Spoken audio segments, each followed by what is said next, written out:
Hey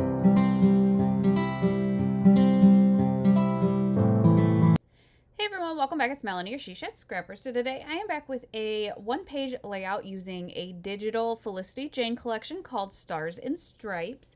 The actual time it took me to compose the layout was pretty quick. However, the prep for it, because it was a digital collection, was a little bit longer.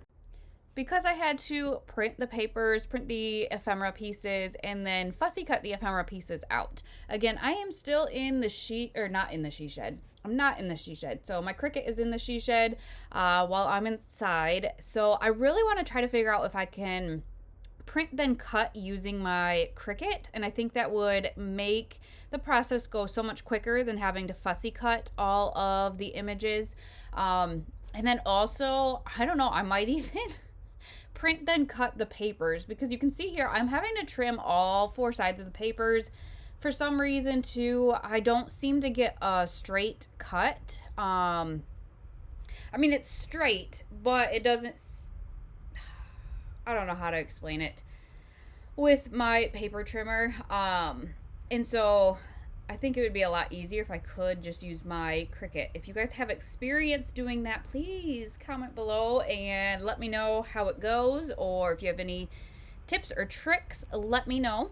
So I did cut these out, I believe 4x4, 4.5, maybe even 5 inch squares, and I'm just going to kind of make a grid layout, so to speak.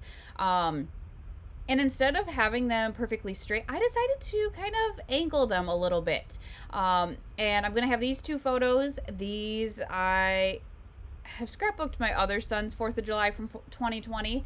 And so this is the other son. And so I decided I didn't want the stars and the stripes to be covered up. So that's why I moved those to the top, because it looks like a flag and I love how that looks. I am going to trim down my photos a little bit because I don't know, I have the two 4x6 photos and they do take up quite a bit of space. So you can kind of see how I'm going to have my photos and whatnot. I do have that tag. I did end up fussy cutting that, and then that 4th of July, which I cut too close and part of the 4 is covered up. So I decided to spruce up the tag a little bit, add the 4th of July, add a little popsicle, and then I also added an epoxy flare from Scrapbook Studio. That star you can also see on the left hand side of the screen. Those star epoxy flares, those are mini flares, and they are amazing and perfect for 4th of July layouts.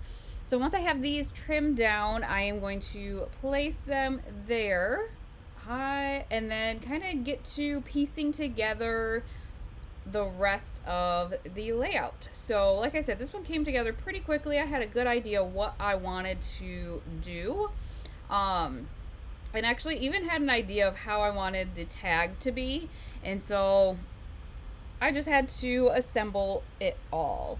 I am going to overlap my photos and then pop the tag up on some foam tape. If I have like navy twine or even red twine in the she shed, I will probably poke a hole in that tag and add the twine. I just didn't have any inside with me. There was a tab, and I did kind of mess around with the images a little bit. I did print a whole sheet of them as the size that they came, and then I knew I wanted to use a lot of stars with this layout, and so I actually kind of copied and pasted them and enlarged some of them so that I had different sizes. And I think I did the same with that the tag as well, and maybe even the smiley face. I thought the smiley face was just so different for a 4th of July layout, but just so cute in itself. So once I kind of scatter those stars in the top and the bottom, I'm going to work kind of with that smiley face cluster there.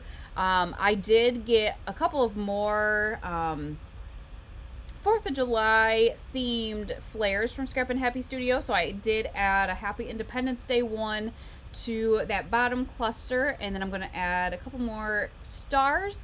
And then because this is such an unusual 4th of July, I am going to add some journaling under the photo there.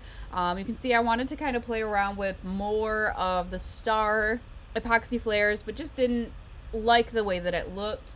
In that tab at the top, I will add like the year, the date, and then in the bottom here, I'm using my journaling strips from Close to My Heart, and kind of have the journaling angled with the photos there, and I will just journal how unusual this 4th of July ended up being, just with everybody being so careful still. So I hope you guys enjoyed this layout. Definitely, if you're interested in digital collections, take a try at it. I was nervous starting out and am having so much fun using them.